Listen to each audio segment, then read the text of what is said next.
Alright, this video we're going to do an overview of the premium Tier 8 Jagdtiger with the 88mm gun. Now the Jagdtiger stands for hunting tiger. It was the largest, the heaviest armored vehicle of World War II that was in operation. Tank destroyer, as you can see, the armor, you can see the welds here on the front. It's impressive frontal armor, sloped on the lower half, but the upper hull it's almost vertical. So while you can block damage, you can also you've got weak points down here in the lower plates. So if you go head to head with one of these, aim low unless he's got some type of hull down cover.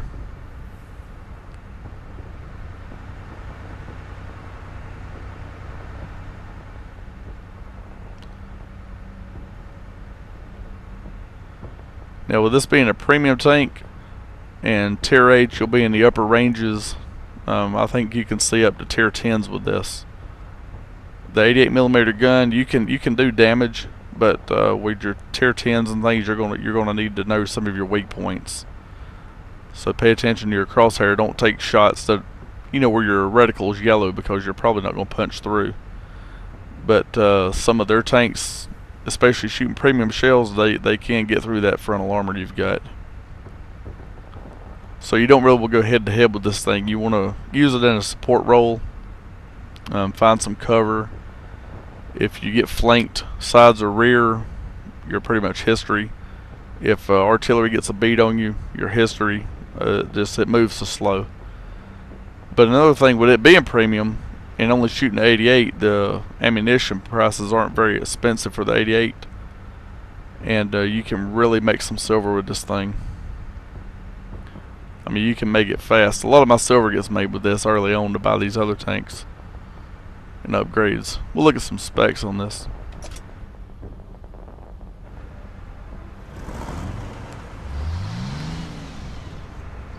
Engine location, lower hull, toward the rear especially. Lots of areas back here you can cause engine damage or fires. Of course, the Pak 43 88mm main gun. Almost 5.5 second reload time. Gun depression is not too bad, 7 degrees. But a lot of times if you're trying to use a hill, it's not like the premium T-34 where you can use a hill as hull down. With this thing here, as you're topping a hill, you're going to show your lower plate before you can get your gun down on the target. So it's better to use like rocks or smaller light tank hulls if you can find them burned out on the battlefield. Use that stuff for hull down.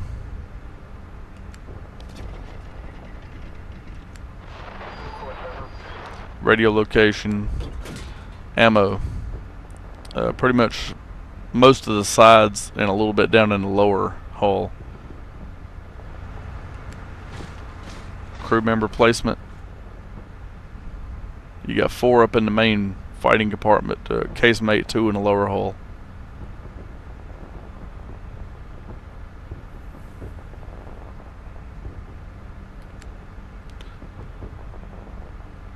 And here's your armor. As you can see, anything that's going to be hitting you up here on the fighting compartment frontal armor, he's going to have a lot of trouble getting through, unless it's larger caliber or premium shells. They can punch through. But this lower armor, especially the bottom plate, you're gonna get wiped out if they're shooting that. And if you're facing this thing, that's where you want to aim. Side armor and top artillery, especially for the top. But this side armor, if you get flanked, you're history.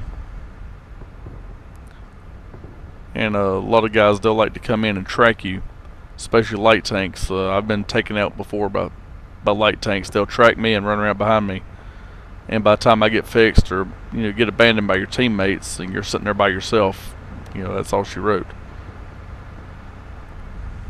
Alright, we'll take it on a test run here.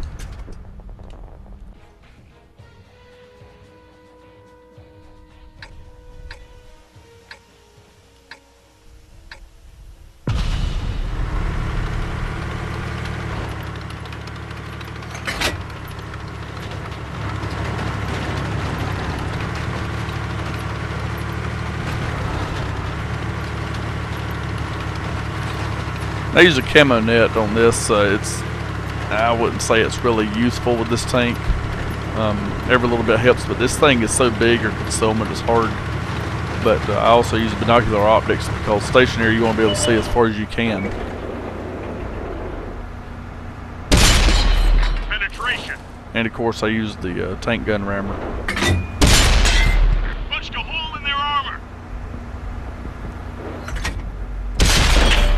Now on the Ferdinand I also use, I've just completed a video for it that'll be uploaded as well. And you'll see I use a camo net on it also. I'm probably going to get rid of the camo net on both of these and replace it with the gun lay and drive. It'll speed up aiming just a little.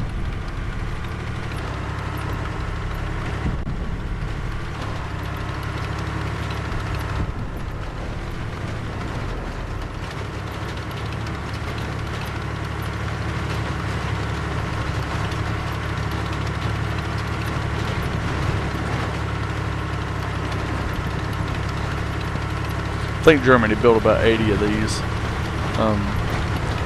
They were horrendous. The crews hated these things. They were heavy, couldn't cross bridges.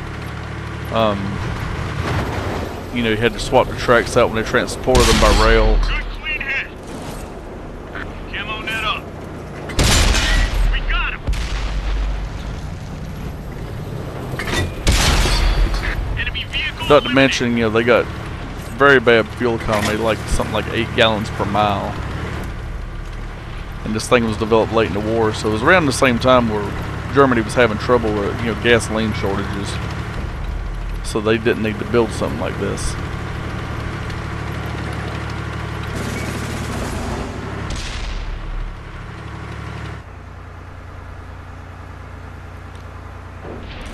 Hard to work on. Slow, easy to get cut off. So there were some of these, I don't know, that one did some damage. You can't really call it a success. That one drilled straight through.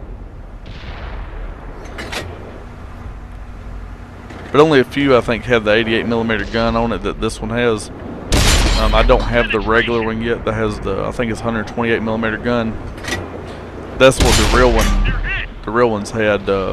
Now they said that gun would defeat anything on the battlefield, Enemy vehicle eliminated. Soviet or Allied. The problem was just getting the thing into position.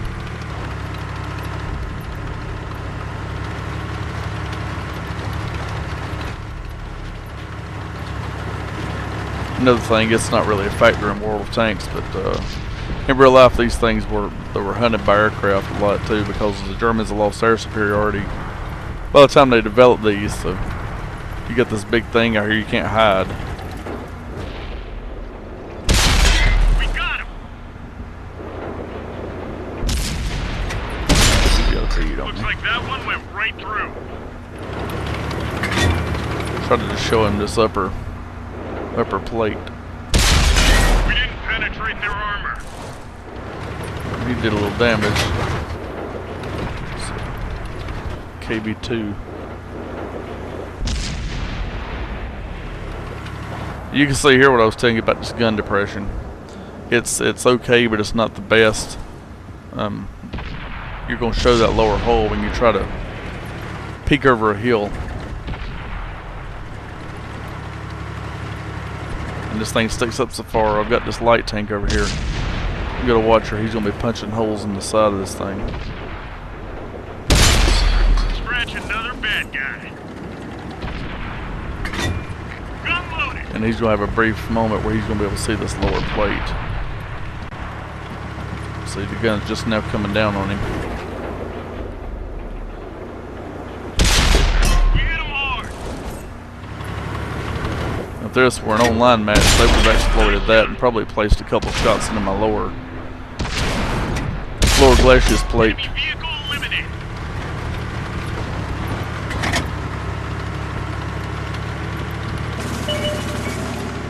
We're capturing the enemy base. Let me go here. You can see the traverse speed. You get some track damage, that slows down a lot. If you get swarmed by enemies, it's over pretty much. Like that one went right through.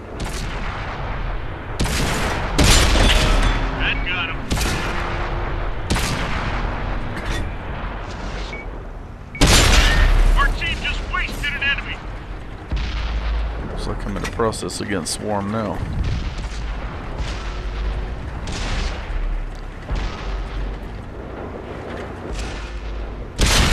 We got him.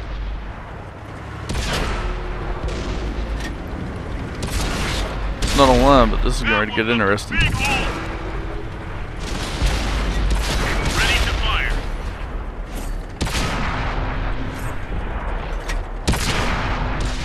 Luckily, these are weaker guns. They're not even able to punch through this side armor.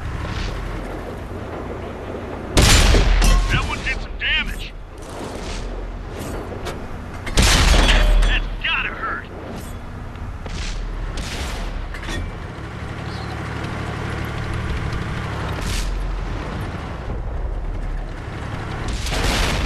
There we go.